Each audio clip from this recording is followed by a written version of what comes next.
사과 세례를 받을 겁니다. 우리가 뭐 전두환 대통령이 군사 쿠데타와 그 5.18만 빼면 잘못한 부분이 이제 그런 부분이 있지만 그야말로 정치는 잘했다고 얘기하는 분들이 많습니다. 그거는 호남 분들도 그런 얘기 하시는 분들이 꽤 있어요. 그 왜 그러느냐? 맡긴 거예요. 이분은 군에 있으면 조직 관리를 해봤기 때문에 맡긴 겁니다. 경제는 돌아가신 김재익에게. 그 당시에 정치했던 사람들 그런 얘기 하시더라고요.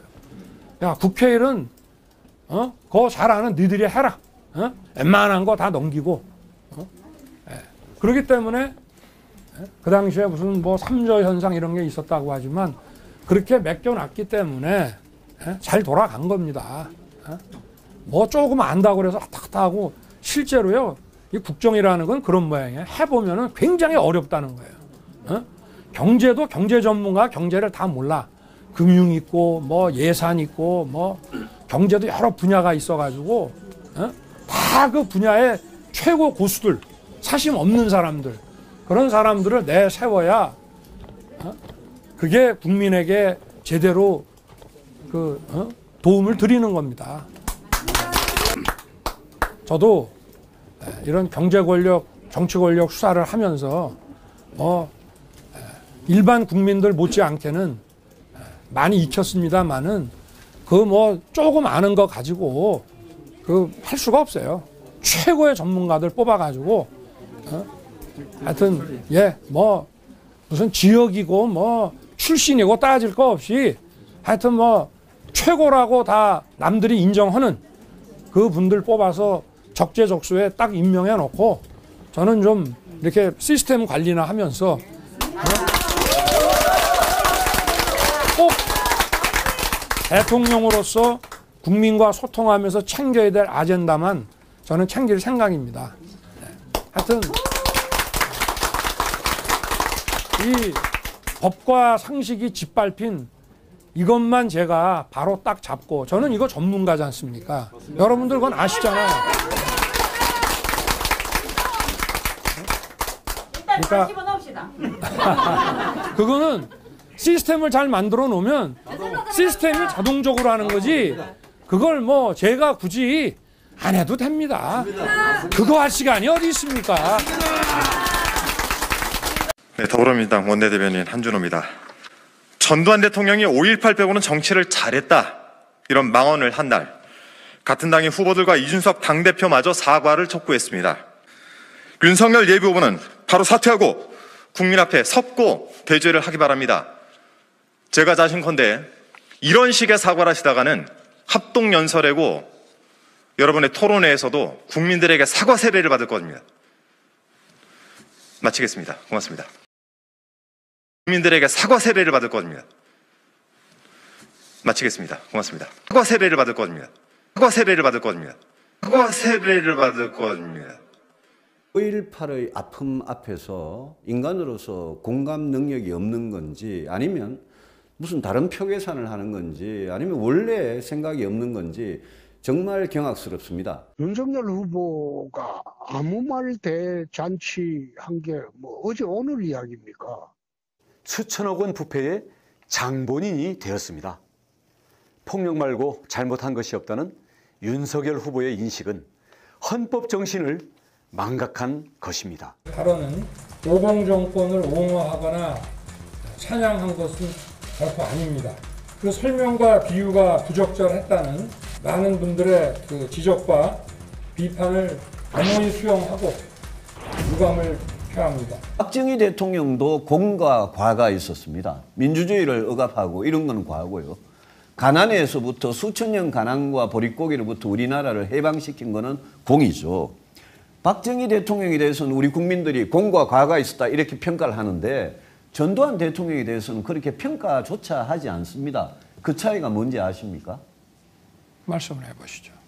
그 차이는 박정희 대통령은 5.16 쿠데타를 해서 잘못된 방법으로 정권을 탈취를 했지만 박정희 대통령은 5.18과 같이 민간인들한테 살인을 하지는 않았습니다.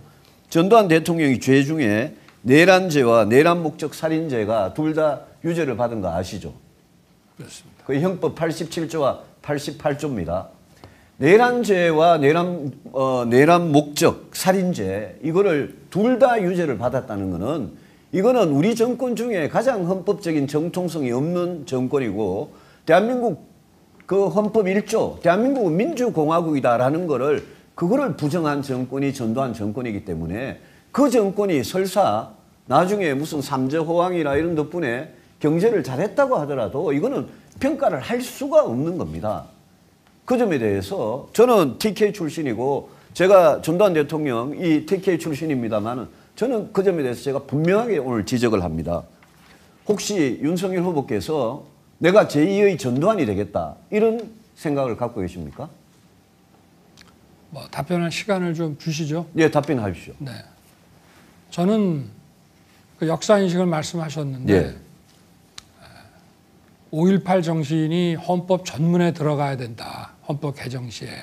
그렇게 저는 줄곧 주장을 해왔고 대학 시절에도 5.18 직전에 벌어진 12.12 군사 반란에 대해서 모의재판장을 하면서 무기징역을 선고한 바가 있습니다. 그때나 지금이나 제가 그 5.18 12.12에 대한 역사인식은 변함이 없고요. 그리고 어제 제가 말씀하신 건 앞에만 뚝 잘라서 말씀을 하시는데 아닙니다. 다 봤습니다. 다 네, 봤습니다. 아니 그러니까 예, 다 보시고 봤고요. 그렇게 말씀을 예. 하신다면은 아니 40년 전에 아니, 그러니까 제가 잠깐 말을 하게 아니 시간을 40년 좀 전에 주셔야죠. 모의재판을 하신 아니, 걸 저한테 가지고 모의재판이라는 거 연극이에요. 모의재판 연극이라 하신 거 가지고 하더라도 그 역사 인식을 담고 그러면 그 학생 때의 그런 걸 갖고 있는 거지. 근데 5.18을 빼면이라는 게 이런 표현이 그러면 정당하다고 보십니까? 아니 그러니까 저한테 얘기를 할 수 있는 시간은 어떻게 아니고 5.18을 빼면이라고 말씀하실 수 있냐 이거죠. 참. 아니 그럼 제 얘기가 그 뒤에 있지 않습니까? 뒤에 뭐가 이게 있습니까? 사람 잘 쓴 거요. 대통령으로서 예.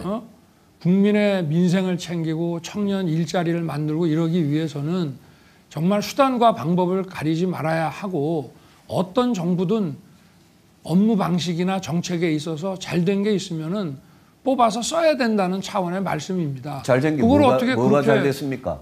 아니 그 그리고 정치를 잘했다고 이야기하시는데 전두환 정권 아니, 때 대통령의- 정치를 인권 탄압, 야당 탄압, 언론 탄압 그거 다 했는데 거기서 무슨 말하는 정치를 정치라고 잘했다는 하는 겁니까? 것은 그 최고의 전문가를 뽑아서 맡기는 이 위임의 정치라는 말씀이죠. 아니 제가 얘기한 예. 거를 다 듣고서 그런 식으로 곡해를 해서 계속 말씀을 하시면은 윤 후보님은 말을 너무 함부로 하시고는 계속 여기 나와서는 상대방한테 잘라서 얘기하는 오해한다 계속 그러세요. 아니 계속 잘라서 얘기를 하시지 않습니까? 네. 뭐 지금 유승민 후보께서 뭐 얘기를 하시니까 저는 우리 경제를 살리고 또 청년들에게 미래를 주기 위해서는 어떤 정부에 어느 나라의 어떤 정부에 누가 한 거라 하더라도 정치적인 종합적인 공과를 넘어서서 해야 될 거는 해야 된다고 저는 생각을 하고 막 그 차원에서 말씀을 드렸는데 다만 이 5.18 피해자분들께서 아직도 그런 트라우마를 가지고 계시기 때문에 제가 경선이 끝나면 광주에 달려가서 그리고 그분들을 더 제가 과거에 했던 것 이상으로 더 따뜻하게 그분들을 위로하고 보듬겠습니다.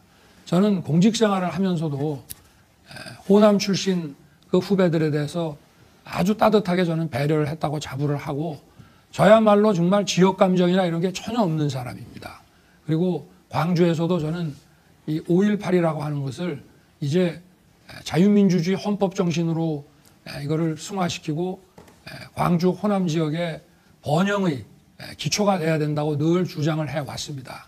그러니까 제 그 발언에 대해서 이거를 좀 진위를 오해하시는 그리고 그걸 일부러 왜곡하는 이런 건 좀 하지 말아 주시고 저 역시 호남에 대한 정말 그 연민과 애정과 정말 따뜻한 마음이 있고 제가 집권을 하면은 대구 경북뿐만이 아니라 이 호남 지역의 발전을 위해서도 10분 노력을 할 것입니다. 우리가 다 우리 원칙에 당이 따라서 오공과 단절하기 위해서 지난 30여 년간 참으로 피 흘린 노력을 했습니다.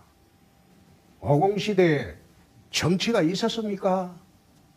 독재만 있었죠.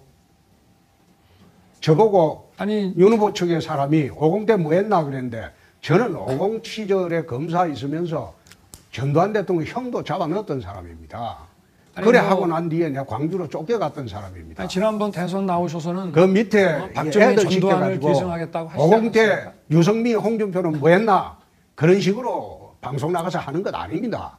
그 단속 좀 하세요.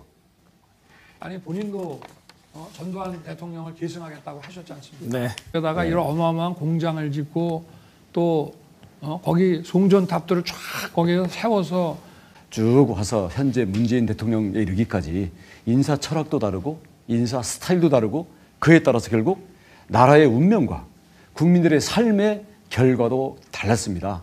아마 그런 부분도 아마 고민하다가 뭐 요즘 발언이 나온 게 아닌가 그런 생각이 들기는 합니다만은 대통령으로서 용인, 사람을 쓰고 또 그 사람을 관리하고 이끌어 나가는 인사 철학에 대해서 본인은 어떤 인사 철학을 갖고 있다고 생각하십니까? 뭐 지금 우리 원 후보께서 박정희 대통령 얘기를 하셨으니까 막 그거를 좀 보고 배운다는 관점에서 제가 나름 생각해 본 바에 의하면은 박정희 대통령은 권력을 쥐어줄 때에는 늘 나눠서 서로 견제하게 만들었습니다. 남용이 되지 못하게. 그리고 경제에 관한 이 권한을 줄 때에는 실력 있는 사람을 뽑아서 믿고 맡겼습니다.